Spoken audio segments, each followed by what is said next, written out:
Nous aurons des textes à lire. Nous commençons dans 2 Rois, chapitre 4. À partir du verset 8. Si le Seigneur t'a béni avec 2 pieds, lève-toi. Il a renouvelé sa bonté ce matin à ton égard. C'est une preuve qu'il n'a pas encore fini avec toi. C'est lui le roi. Seul un souverain reste assis. Tous les restes sont debout autour de lui en train de le célébrer. C'est lui le souverain. Lui, il est assis sur le trône. Nous, on doit rester debout. Parce que la parole, c'est Jésus. Jésus est la parole. 2 Rois, chapitre 4, nous commençons à partir du verset 8. Un jour, Élisée passait par Sunem. Il y avait là une femme de distinction qui le pressa d'accepter à manger. Et toutes les fois qu'il passait, il se rendait chez elle pour manger. Elle dit à son mari, « Voici, je sais que cet homme qui passe toujours chez nous est un saint homme de Dieu. Faisons une petite chambre haute avec des murs et mettons-y pour lui un lit, une table, un siège et un chandelier, afin qu'il s'y retire quand il viendra chez nous. » Élisée étant revenu à Sunem, se retira dans la chambre haute et y coucha. Il dit à Géasi, son serviteur, « Appelle cette Sunamite. » Géasi l'appela et elle se présenta devant lui. Et Élisée dit à Géasi, « Dis-lui, voici, tu nous as montré tout cet empressement. Que peut-on faire pour toi? Faut-il parler pour toi au roi ou au chef de l'armée? » Elle répondit, « J'habite au milieu de mon peuple. » Et il dit, « Que faire pour elle? » Géasi répondit, « Mais elle n'a point de fils et son mari est vieux. » Et il dit, « Appelle-la. » Géasi l'appela et elle se présenta à la porte. Élisée lui dit, « À cette même époque, l'année prochaine, tu embrasseras un fils. » Et elle dit, « Non, mon Seigneur, homme de Dieu, ne trompe pas ta servante. » Cette femme devint enceinte et elle enfanta un fils à la même époque, l'année suivante, comme Élisée lui avait dit. Amen. Amen.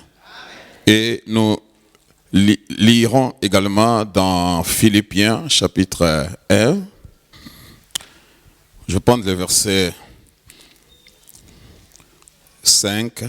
Je commence à partir du verset 3. Philippiens chapitre 1 à partir du verset 3. « Je rends grâce à mon Dieu de tous les souvenirs que je garde de vous, ne cessant dans toutes mes prières pour vous tous de manifester ma joie au sujet de la part, very important, que vous prenez à l'évangile depuis les premiers jours jusqu'à maintenant. » Philippiens 4, verset 17 jusqu'au verset 19.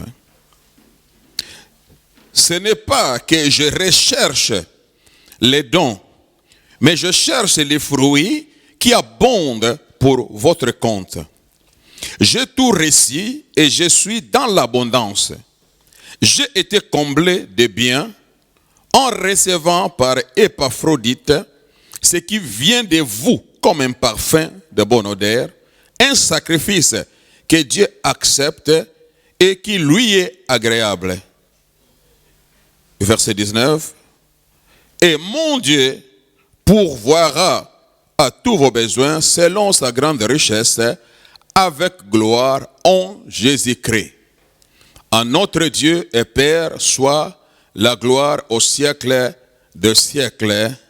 Amen. » Donc, nous faisons la suite de notre enseignement que nous avions entrepris des semaines passées sur la grâce. On a essayé en fait d'expliquer c'est quoi la grâce. Nous chantons, nous dansons, nous crions la grâce, mais très souvent, nous ne saisissons pas la portée de la grâce. Donc on a essayé de définir la grâce et nous avions considéré un homme qui a lui-même vécu la grâce et fit fruit de la grâce. Humainement parlant, cet homme ne pouvait jamais être choisi, être pointé. Il méritait plutôt d'être soit enfermé dans les barreaux ou qu'il soit exécuté à cause du meurtre d'Étienne. En réalité, surtout la famille d'Étienne n'accepterait jamais de voir cet homme se lever, prendre les micros comme je suis en train de le faire et prêcher l'évangile parce qu'ils avaient des mauvais souvenirs à son égard. Donc parlant bien de l'apôtre Paul avant qu'il ne devienne Paul lorsqu'il est encore Saul. Mais nous voyons ce que la grâce est capable de faire. La grâce a intervenu et Paul va évidemment reconnaître que ce qui s'est produit dans sa vie, c'était vraiment l'œuvre de la grâce.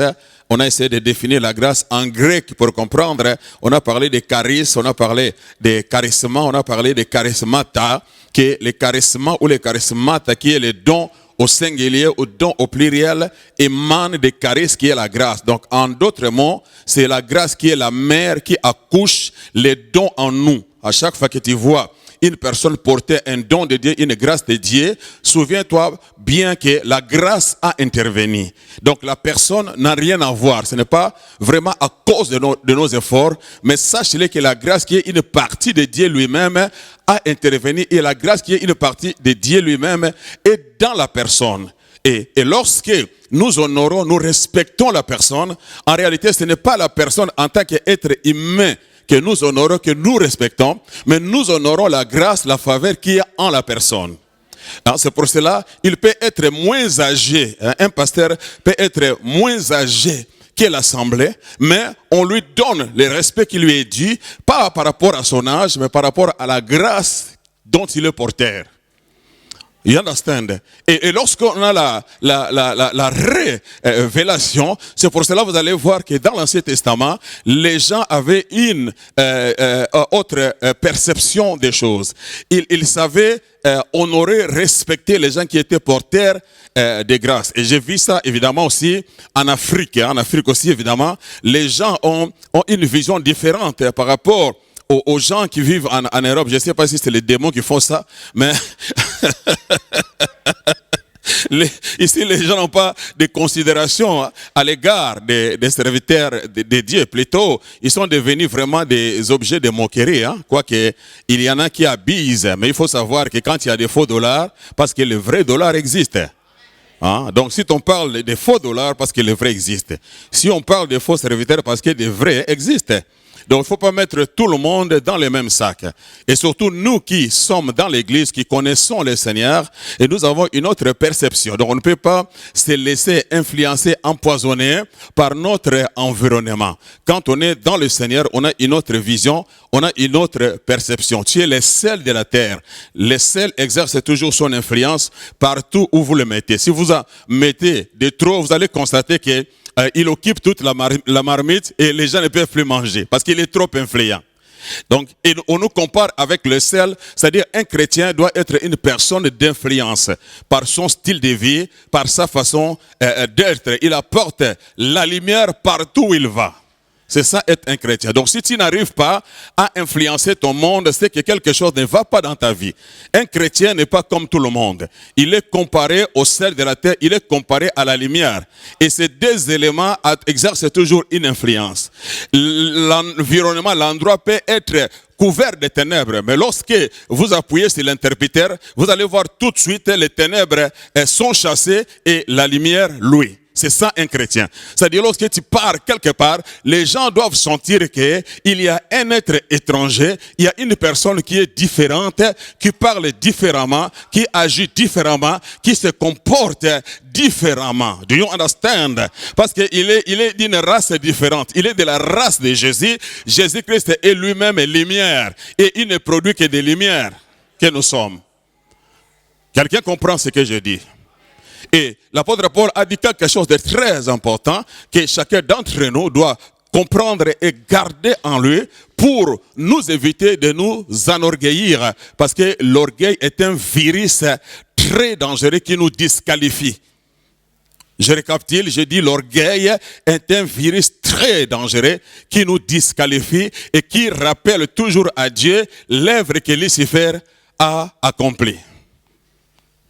Le premier conspirateur, c'est Lucifer.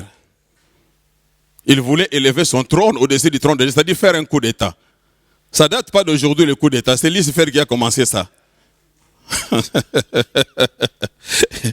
Et Paul va dire quelque chose d'important que chacun d'entre nous doit comprendre, connaître, que moi-même j'ai compris, que je saisis et je vis avec. Il a dit, la grâce de Dieu n'a pas été vaine ou n'a pas été stérile dans ma vie. It means que dans la vie d'autres personnes, la grâce de Dieu est vaine. La grâce de Dieu est vaine dans la vie de certaines personnes. Ils sont porteurs de grâce, mais cependant, lorsque vous considérez leur vie est vraiment stérile. Elles ne produisent pas de fruits qu'il faut, ils n'impactent pas leur monde, ils ne font pas ce que le Seigneur attendait. Alors qu'il a déposé ses grâces pour une raison divine. Pour que ces personnes puissent impacter, influencer leur monde au travers de leur grâce, au travers de leurs dons. Partout où le Seigneur est en train de nous envoyer, il est en train d'allonger sa main quelque part. Il est en train d'élargir son pas. Alors, si toi tu es une main pour le Seigneur et que le Seigneur veut toucher ton environnement par toi, mais toi tu n'oses pas t'élever, tu bafoues la grâce de Dieu aux pieds. You don't understand what I'm saying to you. Alors, il dit, je suis ce que je suis par grâce. Je ne suis pas ce que je suis à cause de mon intellect, parce que je maîtrisais la Torah. Non, parce que je suis éloquent, parce que j'ai un grand savoir. Et les gens qui avaient un grand savoir, on les appelait savants.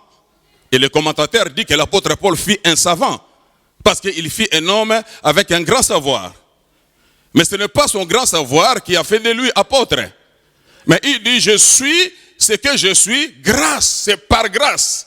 C'est-à-dire c'est le charisme qui a engendré cette grâce en moi, ou ces dons en moi.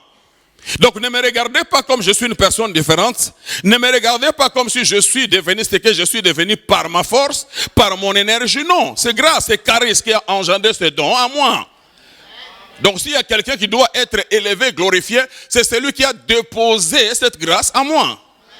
C'est ainsi que malgré le grand travail qu'il a abattu toutes les églises, qu'il a construit, les enseignements qu'il a transmis, aucun homme n'a su enseigner la parole de Dieu comme l'apôtre Paul ne l'a fait. Le seul qui a réussi à percer, à entrer dans le monde de la révélation pour aller découvrir les choses que l'œil n'a jamais vues, l'oreille n'a jamais entendues, des choses qui n'est jamais montées dans le cœur de l'homme, que Dieu n'a jamais partagé avec un homme à la surface de la terre. Mais le seul qui a eu le privilège, qui a eu l'opportunité d'accéder dans le conseil de Dieu et aller découvrir ces choses qui sont cachées, qui paraissaient insensées et les transmettre à l'église, c'est l'apôtre Paul. Même les disciples qui étaient avec Jésus en chair et en os, personne d'entre eux n'a su comprendre lorsque Jésus était à la croix, personne ne voyait. Leur champ visuel était limité. Tout ce qu'ils voyaient, que l'homme de Galilée maîtrisait, Jésus attaché à la croix. Mais ils ne savaient pas qu'en dehors de Jésus, il y avait Christ. Pierre, dans son épître qu'il a écrit, il dit que Christ était un esprit éternel. Aïe, aïe, aïe. Il dit, Christ n'est pas dans la catégorie des hommes. Jésus est dans la catégorie des hommes. Parce que Jésus, c'est la chair, c'est la tente qui enfermait, qui portait Christ. Christ était à l'intérieur, c'est-à-dire l'esprit éternel. Intouchable, divin, Dieu, puissant en action, grand en conseil. You don't understand? C'est-à-dire, vous pouvez toucher Christ parce que c'est une enveloppe, parce qu'il est composé d'une chair pour lui permettre tout simplement d'habiter parmi les hommes, parce que personne ne peut voir la gloire de Dieu et vivre. Pour que la gloire de Dieu devienne habitable, puisse habiter avec les hommes, il faut que cette gloire soit empaquetée. Aïe, aïe, aïe. Parce que si la gloire n'est pas empaquetée, dès que tu la vois, tu exploses. Parce que la nature pécheresse ne peut jamais affronter la gloire. Ça va te tuer. Alors pour que cette gloire soit manifeste, il fallait commencer par l'enfermer, l'envelopper. Et tout ce que Christ, Jésus faisait, il exposait Christ. Marcher sur les eaux, tout ça, il exposait Christ qui était en lui.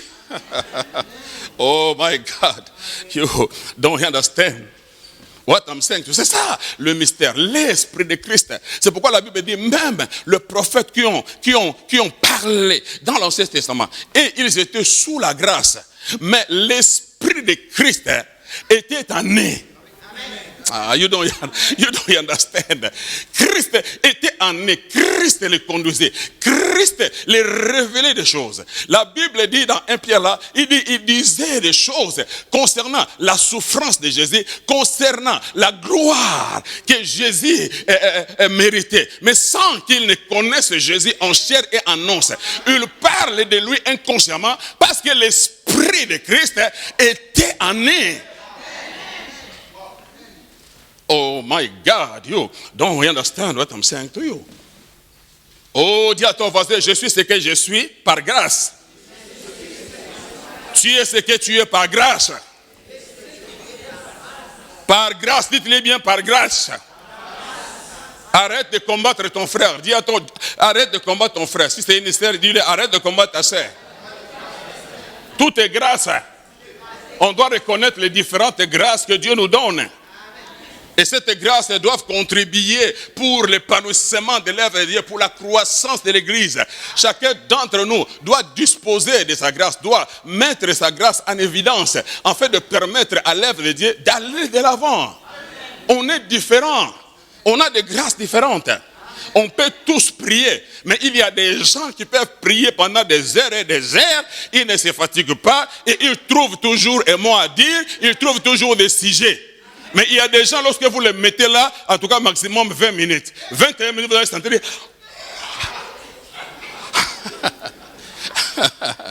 Ne te moque pas de lui. Comprends seulement que celui-là, il a des efforts à faire. Mais il y a des gens, c'est automatique en eux. Tout le monde peut chanter. Mais il y a des gens qui ont la grâce. Tout le monde peut prêcher. Mais il y a des gens qui ont la grâce de prêcher. C'est-à-dire, même si tu dormais, vous dites, il se réveille, vous donnez le micro. Et des somebody shout glory. Parce que c'est une grâce qui est en lui.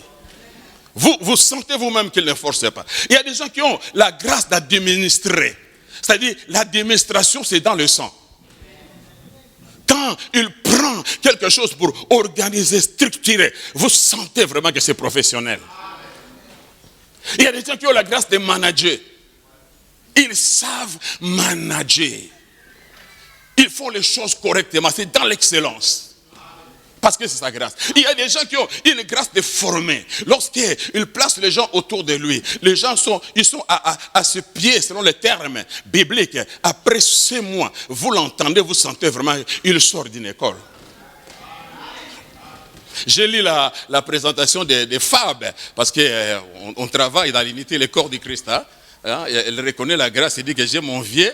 Alors quand il fait quelque chose, je t'envoie, essaie un peu de lire pour voir comment j'ai fait mon travail. Je lui ai dit, oh parfait, il n'y a rien à corriger, que le Seigneur soit avec toi.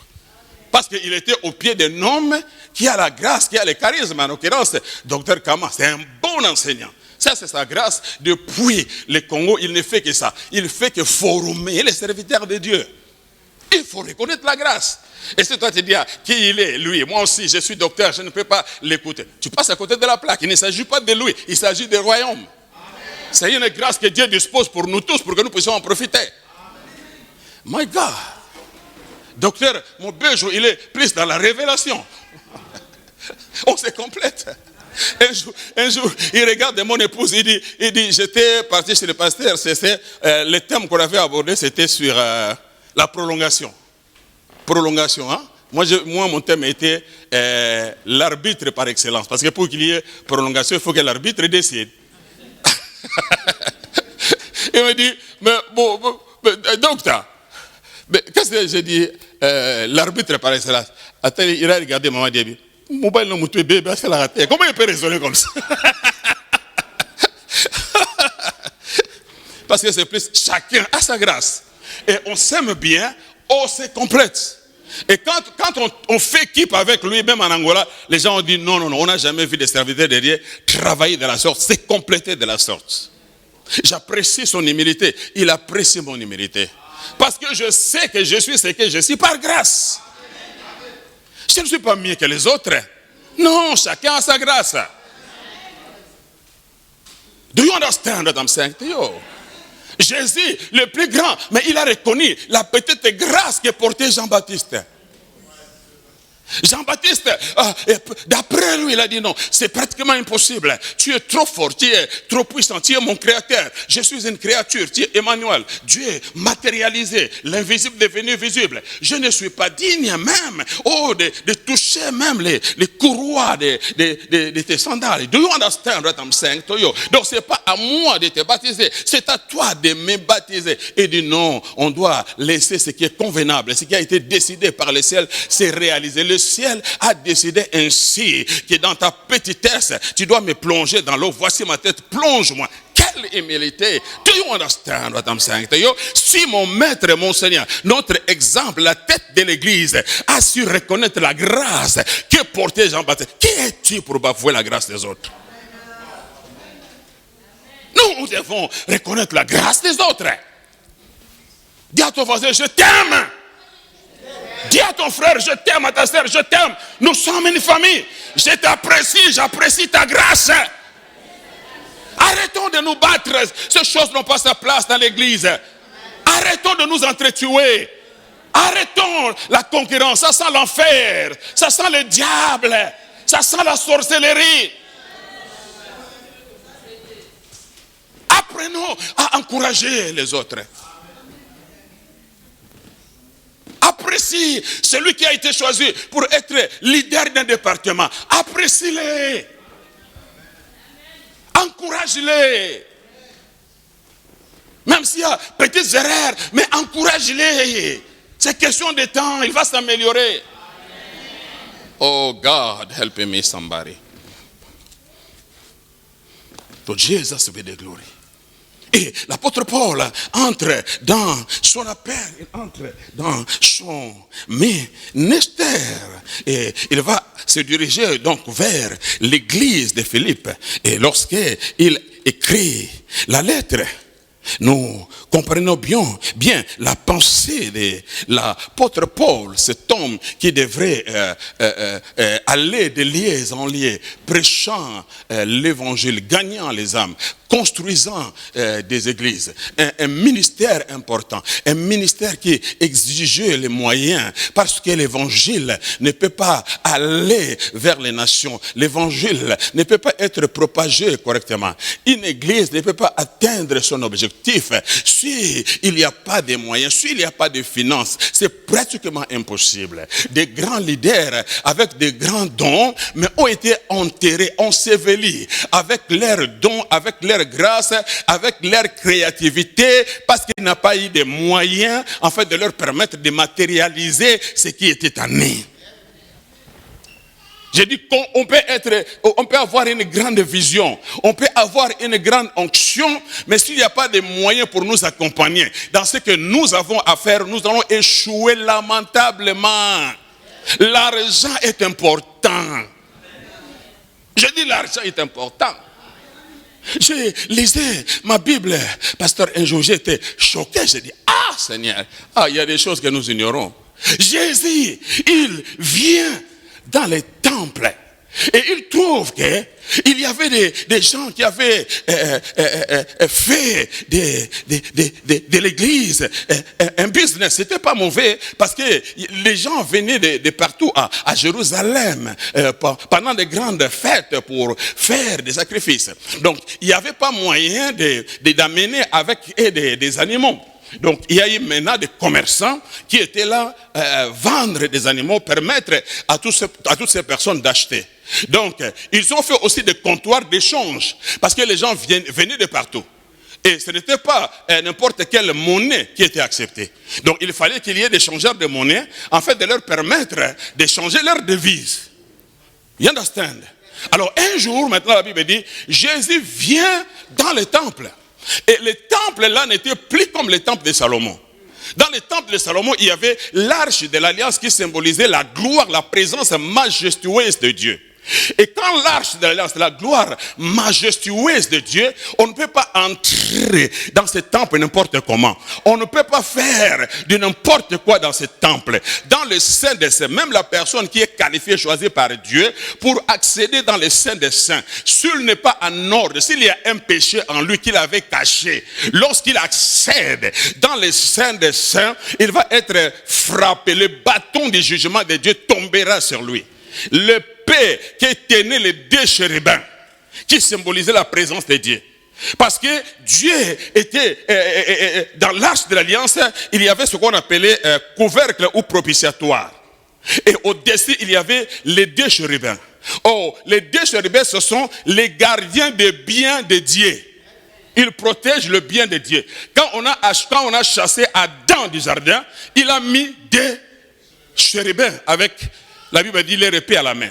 C'est-à-dire personne ne peut rentrer. Quiconque osera-t-il. Et maintenant l'arche de l'alliance qui symbolise la présence de Dieu, le trône de Dieu, le propitiatoire, le siège de la miséricorde, qui était transformé en siège du jugement depuis le péché. Alors il fallait que le sacrificateur chaque année entre dans le Saint des Saints avec le sang des animaux qui symbolisaient tout simplement le sang de Jésus qui allait être versé à la croix du Calvaire. Il devait maintenant répandre le sang sur le propitiatoire. Quand il répandait le sang sur le propitiatoire, dans l'arche de l'alliance, il y avait la loi. La loi réclamait, quand un homme pêche, la loi réclame qu'il doit mourir. Et les anges sont là avec leur épée, prêts à frapper. Mais lorsque leur face se dirige vers le propitiatoire, et quand il regarde sur le propitiatoire, il voit le sang. À cause du sang, la loi qui est à l'intérieur réclame ta condamnation. Et ils veulent frapper. Mais lorsqu'ils regardent, il y a le sang qui crie mieux que celui d'Abel. Le sang de Jésus, il dit, justifié, sanctifié. Le prix a été payé. Miséricorde! My God! Quelle grâce! Les gens du Nouveau Testament, nous bafouons la grâce. Nous ne comprenons pas la grâce. Les gens de l'Ancien Testament ont tellement souffert qu'ils ne pouvaient pas jouer avec Dieu. Ils vont dire à Moïse, s'il te plaît Moïse, tu dis à ton Dieu qu'il veut nous parler, qu'il nous parle au travers de toi, qu'il arrête de nous faire ce qu'il est en train de faire là. C'est insupportable. Sa gloire est insupportable. Nous ne voulons pas mourir, nous ne voulons pas te faire des AVC. Do you understand? Mais nous, dans la nouvelle alliance, les voiles du temple furent déchirés du haut en bas. Le Dieu qui était caché dans les saints des saints, dont personne ne pouvait voir le souverain sacrificateur avec beaucoup de conditions. Mais lorsque Christ va mourir, et la Bible dit, il a traversé le tabernacle céleste et il est allé dans le propitiatoire céleste. Il a répandu pas le sang de taureau, pas le sang de bouc, son propre sang. Do you understand? Il a satisfait aux exigences de la loi, parce que la loi est parfaite. L'homme imparfait était incapable de satisfaire la loi. C'est impossible, parce que la loi est parfaite. Comment est-ce que l'imparfait peut satisfaire ce qui est parfait? Il fallait lui-même qui est le parfait vienne pour satisfaire la parole qui était parfaite. Et il a fait à cause de nous, à cause de toi et moi. Do you understand? Et il te prend, il te met en lui. Il dit, en moi, en lui, nous avons la vie, les mouvements, l'être et l'existence. Il dit, en dehors de moi, c'est la mort. Pour que vous puissiez même vaincre la puissance du péché, il faut être en Jésus. You don't understand what I'm saying to you? Si tu ne peux pas en Jésus, c'est impossible. La chair va te dominer. La chair réclame. Il fait ses réclamations chaque jour. Quand tu te réveilles, les démons, tu peux les chasser. Mais la chair, tu ne pourras jamais la chasser. Il est avec toi, il fait partie. C'est ton jumeau. La chair est là. Et elle a des désirs contraires à ceux de l'esprit. Et elle réclame, elle s'oppose à l'esprit. Si c'est la chair qui domine, ce sont les œuvres de la chair qui vont se manifester dans ta vie. Si tu es un chrétien influencé par l'esprit, ce sont les œuvres de l'esprit qui vont se manifester. Les fruits de l'esprit et les dons spirituels. Les fruits, c'est dans l'être. Auxiliaire être. Si tu n'es pas, il peut y avoir des fruits. Pour qu'il y ait les fruits de l'esprit, il faut que l'esprit soit là. Il faut que la nature spirituelle soit là. Il faut que la nature spirituelle influence pour qu'on voie les fruits de l'esprit. You don't understand? Les dons, c'est les avoirs, auxiliaires avoirs. Ça ne sort pas de toi. C'est un don qu'on te donne. Mais les fruits, ça sort de toi. C'est ta nature, ta nouvelle nature qui commence à produire. Tu ne me comprends pas?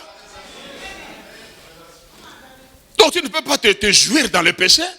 Un chrétien né de nouveau ne peut pas jouir dans le péché. Quand il y a le péché, il y a l'alarme qui sonne. Je dis, un chrétien spirituel, quand il y a un interdit en lui, il y a l'alarme qui sonne. Tu ne peux pas dormir en paix, tu ne peux pas prier comme il faut, tu ne peux pas chanter comme il faut. Quand tu entres dans la présence de Dieu, tu te sens sale, tu te sens impur, tu n'es pas à l'aise. Un chrétien spirituel ne peut pas trouver du plaisir dans le mal, dans le péché, dans l'adultère, dans la fornication, dans le meurtre. Non! C'est un corps étranger en toi qui doit être déraciné. Et merci pour Jésus. J'ai dit merci pour Jésus.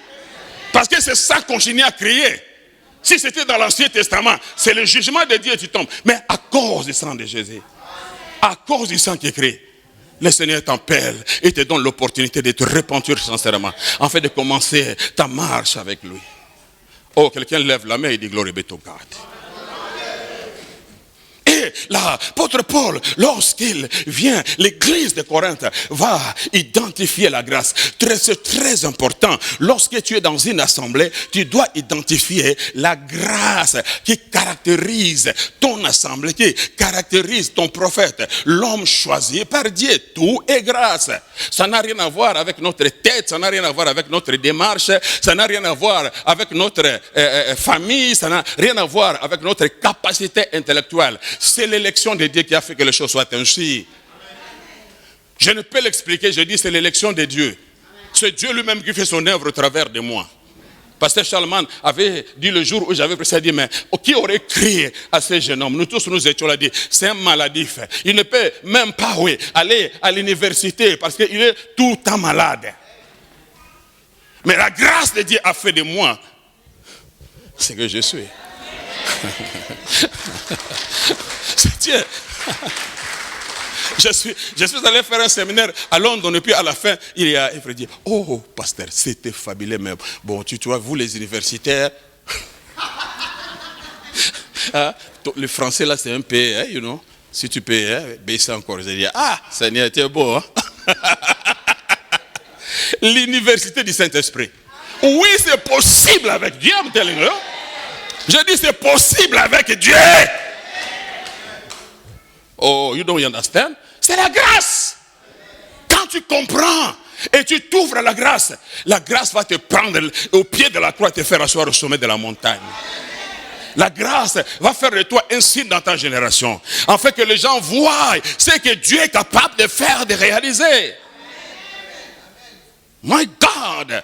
Et j'aime cette église. L'église a compris que Dieu nous a bénis avec une grâce. Cet homme, c'est un canal de Dieu. Cet homme, c'est un instrument de Dieu. Cet homme, c'est une voix ointe de Dieu. C'est la bouche autorisée de Dieu pour impacter le monde, pour enseigner les païens, les amener au salut, pour corriger la doctrine chrétienne. Oui, c'est lui. Quand l'église a identifié la grâce en l'apôtre Paul, toute l'église s'impliqua pas dans son ministère, dans la vision, dans la grâce.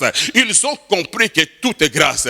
Il est bénéficiaire de la grâce. Il a été choisi par Dieu. Il a été appelé par Dieu pour réaliser, pour accomplir quelque chose, amener à la matérialisation ce qui était la vision de Dieu. Mais cet homme, quelque part, est limité. Il doit se focaliser dans son ministère. Il doit se focaliser dans la prière. Il doit se focaliser dans l'enseignement. Donc, si l'Église ne s'implique pas dans la vision, en réalité, nous fermons nos portes à la grâce de Dieu. On ne peut pas attirer la grâce de Dieu vers nous. On ne peut pas attirer les regards de Dieu vers nous si nous fermons la porte aux besoins de Dieu. En réalité, ce qui est en Paul, c'est la grâce. C'est une partie de Dieu et Dieu est dans les besoins. C'est-à-dire, il veut que l'évangile puisse aller de l'avant. Donc, il faut qu'il y ait de ceux-là qui doivent envoyer, ceux-là qui doivent aller prêcher. You don't understand what I'm saying to you. Hey, l'Église, Paul est tellement marqué, tellement touché. C'est pourquoi les gens ne comprennent pas parfois dire, si quelqu'un soutient les ministères, pas il soutient pour impressionner, pas il soutient pour avoir le contrôle du pasteur, parce qu'il y a des gens qui ont un esprit de manipulation, parce qu'il s'aime, il veut imposer aussi sa volonté à l'Église. Il veut dire à l'homme de Dieu ce qu'il a à faire parce que oh, si tu ne fais pas ça, moi je donne plus. Ça c'est le chantage. Dieu est la seule source de son église. Tu sèmes parce que tu as compris l'évangile. Si tu sèmes pour m'acheter, tu ne m'auras pas. Non. Tu ne peux pas m'empêcher de dire la vérité parce que tu m'achètes. Nous voyons ces choses-là. Il y a des gens qui ont 5 femmes à l'église. Le pasteur ne peut pas lui dire, ne peut pas lui reprocher. Pourquoi? Parce qu'il soutient l'église avec des millions. Ah non! Le péché reste péché, on doit le dénoncer. Si tu n'es pas d'accord, oh, l'essentiel, moi je dis la vérité. Tu pars, Dieu va envoyer un autre. C'est son église, c'est pas mon église. You don't understand what I'm saying to you. Je rends grâce à mon Dieu de tous les souvenirs que je garde de vous, ne cessant dans toutes mes prières pour vous tous de manifester ma joie au sujet de la part, au sujet de votre participation, de la part que vous prenez à l'évangile. Dis à ton voisin, à l'évangile. Quand tu donnes, tu participes pour que l'évangile aille de l'avant. You don't understand. Même quand tu sèmes dans la vie d'un homme de Dieu, c'est justement pour que l'évangile aille de l'avant. Même moi qui vous prêche là, si ça 3 jours je n'ai pas mangé, j'aurai le courage de prêcher. Vous vous imaginez? Je prêche, mais mon propriétaire m'attend après le culte. C'est-à-dire, à un certain moment, tu prêches, mais tu vois, le propriétaire, il apparaît dans tes pas. Au nom de Jésus.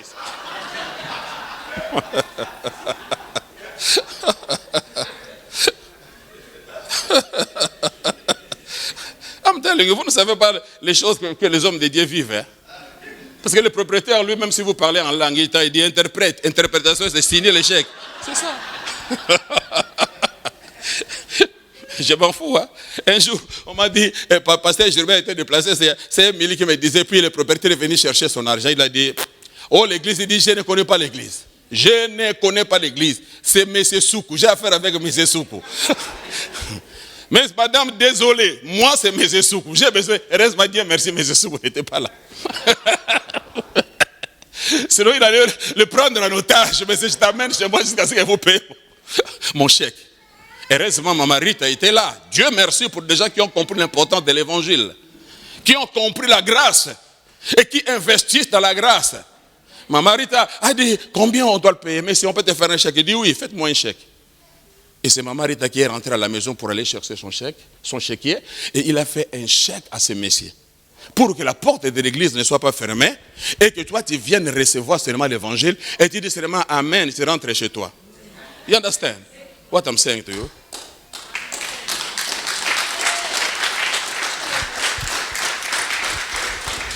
Que Dieu suscite dans cette église des milliers de mamaritas.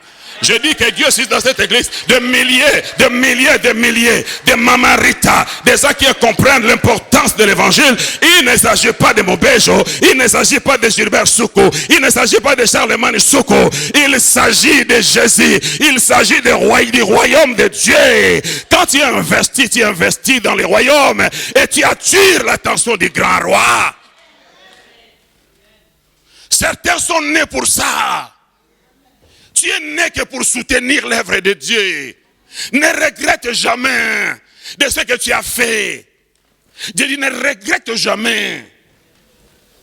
Je dis ne regrette jamais.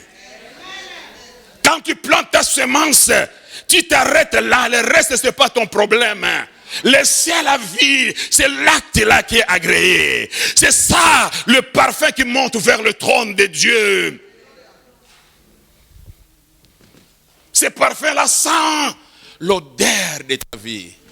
Le parfum que Marie a répandu sur le pied de Jésus a rempli la salle du trône. Jésus savait que ça sent Marie. Ton offrande sent ton parfum. Ton investissement sent ton parfum. J'ai dit sent ton parfum. J'ai dit sent ton parfum. J'ai dit, sens ton parfum, peu importe. Toi, tu as sémé. Dès que tu sèmes, le parfum monte. Le reste, ce n'est plus ton problème. You don't understand. Parce que si avec comme tu allais dire Amen. Tu me regardes là comme si je dis des choses qui ne sont pas bibliques. My God. Lève ta main et dis gloire à Dieu. Et dis à ton voisin, tu dois participer à la grâce. Et Paul est tellement touché par l'investissement que les chrétiens de Philippe faisaient. Il dit dans mes prières, je prie au Seigneur, oh my God, au sujet de la part que vous prenez à l'évangile, depuis le premier jour jusqu'à maintenant, je suis persuadé que celui qui a commencé en vous cette bonne œuvre la rendra parfaite pour le jour de Jésus-Christ. Je ne cessant dans toutes mes prières pour vous tous de manifester ma joie au sujet de la part. Vous vous imaginez lorsqu'il accédait à la présence du Seigneur dans sa relation, dans son intimité, dans sa communion. Il dit, oui, j'ai manifesté la joie que j'avais à votre égard à cause de votre participation, de votre implication, de votre soutien financier. Vous m'avez rendu la tâche facile. Vous m'aviez permis d'aller prêcher l'évangile. Cela a marqué ma vie. Cela a marqué mon esprit. Donc je ne peux pas accéder dans la présence du Seigneur, prier, sortir sans mentionner, le nom de l'église de Philippe. Je dois mentionner parce que ce que vous avez fait est hors norme. Do you understand what I'm saying to you? Tout ce que tu fais, j'ai dit tout ce que tu fais quand tu sèmes dans le royaume, tu ne donnes pas pour un homme, tu donnes pour Dieu. Tu sèmes dans la grâce.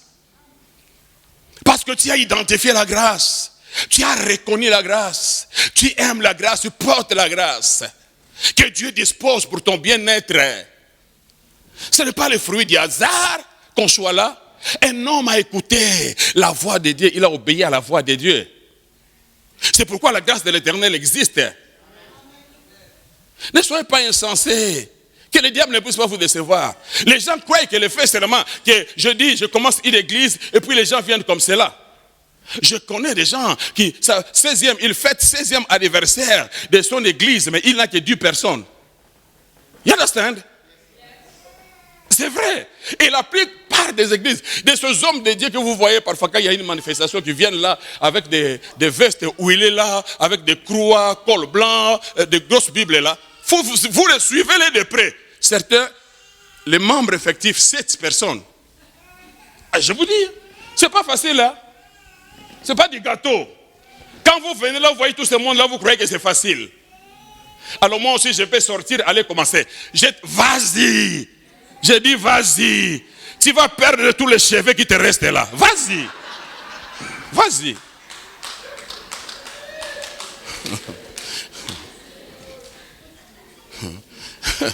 Un jour, j'ai rencontré l'un de mes fils. Il a tenu ma main. Là. Il faisait Daddy, j'ai dit, mais lâche-moi, non. Daddy, que Dieu te bénisse. Daddy, tu es fort, hein. Comment tu faisais pour nous gérer tout cela? Daddy. Papa, quoi? Qu'est-ce qui ne va pas? Il dit, j'ai commencé à l'église. J'ai commencé l'église à la maison. On n'est même pas sorti, c'est à l'église là. Bien. À la maison, pas.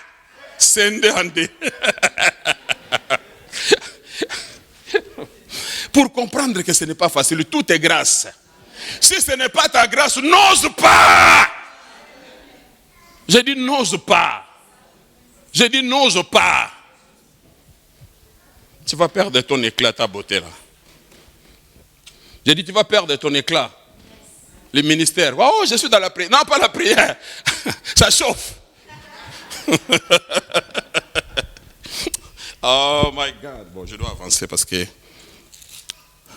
Et au 4e chapitre, Paul va dire maintenant, ce n'est pas que je recherche les dons. Ce n'est pas que je recherche les dons. Comprenez le langage de l'apôtre Paul. Parce que parfois, quand les gens investissent, quand les gens donnent à un certain moment, ils ont l'impression qu'ils sont en train d'enrichir les hommes de Dieu. C'est comme s'ils sont en train d'aider une personne à réussir sa vie. L'apôtre Paul est en train de leur éclairer, qu'ils comprennent qu'il ne s'agit pas de ça. Comprenez ça, ça va t'aider. Ce n'est pas que je recherche les dons, mais je recherche les fruits qui abondent pour votre compte. Ce que toi tu fais, ce que toi tu sèmes, en fait, le Seigneur ne le mettra pas dans mon compte céleste, bien sûr. Ce que toi tu investis ici, aïe, aïe, aïe, aïe, aïe, aïe, ça pousse dans ton compte céleste. Non, cet amen-là est trop faible. Ton amen là n'a pas de vitamines là. C'est un amen prématuré. Amen. Que le Seigneur te bénisse. Recherche les fruits qui abondent pour votre compte. Il dit, j'ai tout réussi et je suis dans l'abondance. Wow, my God, help me. J'ai tout réussi et aujourd'hui je suis dans l'abondance. C'est-à-dire je peux accomplir le plan de Dieu. Je peux aller évangéliser. Je suis dans l'abondance, pas pour moi. Pas pour m'acheter seulement de belles voitures, de beaux habits. Non. Pour me permettre d'accomplir le plan de Dieu ainsi que leur poursuite. Pour atteindre les âmes. Soutenir les missionnaires dans tous les coins et les recoins du monde. Envoyer les évangélistes qui doivent aller prêcher, faire des croisades dans le pays islamique, dans le pays où l'évangile n'est pas accepté. Do you understand what I'm saying to you?